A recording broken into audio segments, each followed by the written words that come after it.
নারায়ণগঞ্জ শহরে খানপুরে Nova diagnostic সেন্টারে দুদকের অভিযান।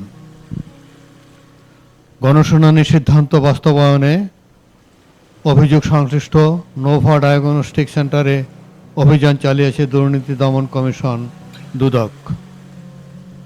বুধবার দুপুর থেকে বিকাল পর্যন্ত পরিচালিত অভিযানে ডায়াগনস্টিক সেন্টারে দালালদের মাধ্যমে ডাক্তারের টেস্ট বাণিজ্যের প্রাথমিক সত্যতা পেয়েছে দুদক।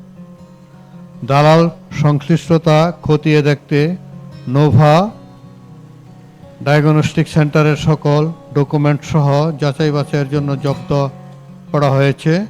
অভিযানের নেতৃত্ব দিয়েছেন দুর্নীতি দমন কমিশন সমন্বিত জেলা কার্যালয় নারায়ণগঞ্জের উপপরিচালক মইনুল হাসান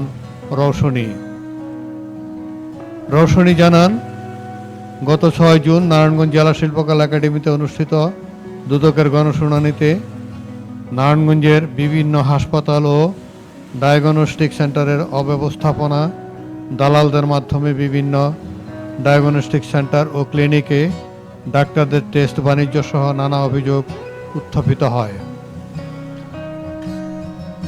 অভিযোগ করেন নোভা ডায়াগনস্টিক সেন্টার ও ডাক্তার অলোকের বিরুদ্ধে। তখন গণশুনানিতে উপস্থিত প্রধান অতিথি দুদকের কমিশনার তদন্ত মোহাম্মদ জহুরুল হক বিষয়টি খতিয়ে দেখার কঠোর নির্দেশনা দিয়েছেন। সেই নির্দেশনা ও সিদ্ধান্ত বাস্তবায়নে আজ বুধবার নোভা ডায়াগনস্টিক সেন্টারে অভিযান পরিচালনা করা হয়। অভিযানের সময় নোভা ডায়াগনস্টিক সেন্টারে কমিশনের ভিত্তিতে অলোক কুমার সাহার রোগী পাঠানোর প্রাথমিক সত্যতা পাওয়া গেছে।